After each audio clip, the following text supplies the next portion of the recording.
আপনার বিয়ার বয়স হয়ে গেছে। আপনার বিয়ে বয়স হয়ে গেছে মানে? তারপরে কিছুদিন পরে এই মুরগি কাঁচা তুলবো, এগুলা কাঁচা তোলার বয়স হয়ে গেছে আর কি, এই জন্য বললাম বিয়ার বয়স হয়ে গেছে। দুইটা ফার্ম মিলে আপনার কতগুলো মূল খুবই? আছে আপনার 7,000 মতো। আর এমনিতে কতজন মিলে করেন? আছে আপনার 5 জন আছে। একলা এক- সেখানে তোলার পরে একটা শুট নিই আমরা। আচ্ছা, ইনশাআল্লাহ আপনি আসেন।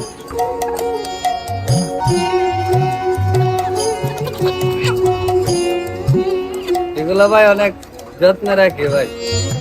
সবগুলোর মুরগির গলায় আছে নাকি এগুলা? জি ভাই, সবগুলা এই যে এই দিক দিয়ে পোলা পাঞ্চে দেখতের জন্য পিন্ডাইতেছে, নাম্বার দেওয়া আছে, আবার এগুলার মধ্যে আবার নাম্বার দেওয়া আছে, মানে জাস্ট। তো আজকে ভিডিও করার একটা উদ্দেশ্য, যে মুরগগুলা দেখতে পাচ্ছেন এগুলা কিছুদিন পর আমরা যেখানে যাই বা ডেয়ার সিস্টেমে খাঁচায় তোলা হবে, তারপর আপনাদেরকে ভিডিও দেখাবো। এই যে এগুলা অলরেডি আনা হয়েছে, যেভাবে আছে এইভাবে থাকবে না, এক সময় খাঁচার মধ্যে ওঠানো হবে, 5-7 দিন পরে তখন আবার ভিডিও হবে, ডিম পাড়ার সময় ভিডিও হবে। বানগুলা মোটামুটি টোটাল মনে হয় 1 লাখের মতো বান হইতো না? হ্যাঁ ভাই, 1 লক্ষ বান তো অবশ্যই হইব। তো 1 লক্ষ বান কি হাতে দিতেছেন নাকি মেশিনে? না, এটা হাতে হয়েছে। হাতে হয়েছে। এত ধৈর্য কিন্তু কুলা মূলত। তোর তো মাছ আছে আর বইয়া কি কাম করবো, হালি ইতান হরে। ওই মাছ চাষিরা করে? হ্যাঁ, এদিকে মাছ আছে। আপনারা নিজেরা করেন না? না ভাই, এটি আপনার নিজেরা করি না, নিজেরা শুধু বলবেন দি। আপনারা শুধু ভাল লাগে তাই এটা একটু লাইট করে নাকি? না সারি না তো, ভিডিও তো সারি না কোনো নয়, বুঝা তো আমি কই এলোকে ধরো। আচ্ছা, একজন শেষ করি।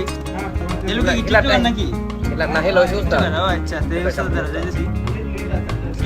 না, জিনিসটা আপনার তো সুন্দর তো ভাই, দিটা কইতাছে না এখন তাছে এটা তো ঠিক আছে। এই বড় ভাই, ক্যামেরা কিন্তু ভালো, মানে এই সব আমরা কথা কইতে হবে, ঠিক আছে? সবাই বলে এটা কি করবো, সেটা কি করবো।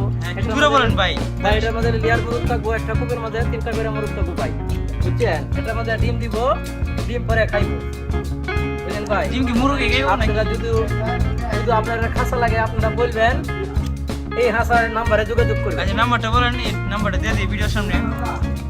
নাম্বারটা তো আমার এখন ভাই দেখেন, বান্তাছি আর শর্ট প্যান্ট ভিন্দা বান্তাছি, গরম লাগতেছে আনতাছি। এটা তো ভালো একটা জিনিস, সমস্যা নাই। মানে আপনার নাম্বারটা দিয়ে দেবেন, পরবর্তীতে কালেক্ট করে এডিট করে দিয়ে দেবেন। ঠিক আছে ভাই। আপনার কলটা দিলে পাওয়া যাবে না? হ্যাঁ, আপনার এলাকায় গ্রামের বাড়ি কোথায় মূলত? এখন মানে সিলেটের এক লোকে যদি আপনার কল দিতে তাহলে তো হইতো না, মানে বাড়ির আশেপাশে লোকে কল দিতে হবে। কথাটা বুঝছেন? এলাকা ঠিকানাটা বলেন। এখানে হলো কুলিয়াচর, বীরকাশীনগর, বীরকাশীনগর জেলা কোনটা পড়ছে? জেলা কিশোরগঞ্জ। ও, কিশোরগঞ্জ জেলার মানুষ আপনারা? কত বোঝা যায় কিশোরগঞ্জ জেলার মানুষ আপনারা?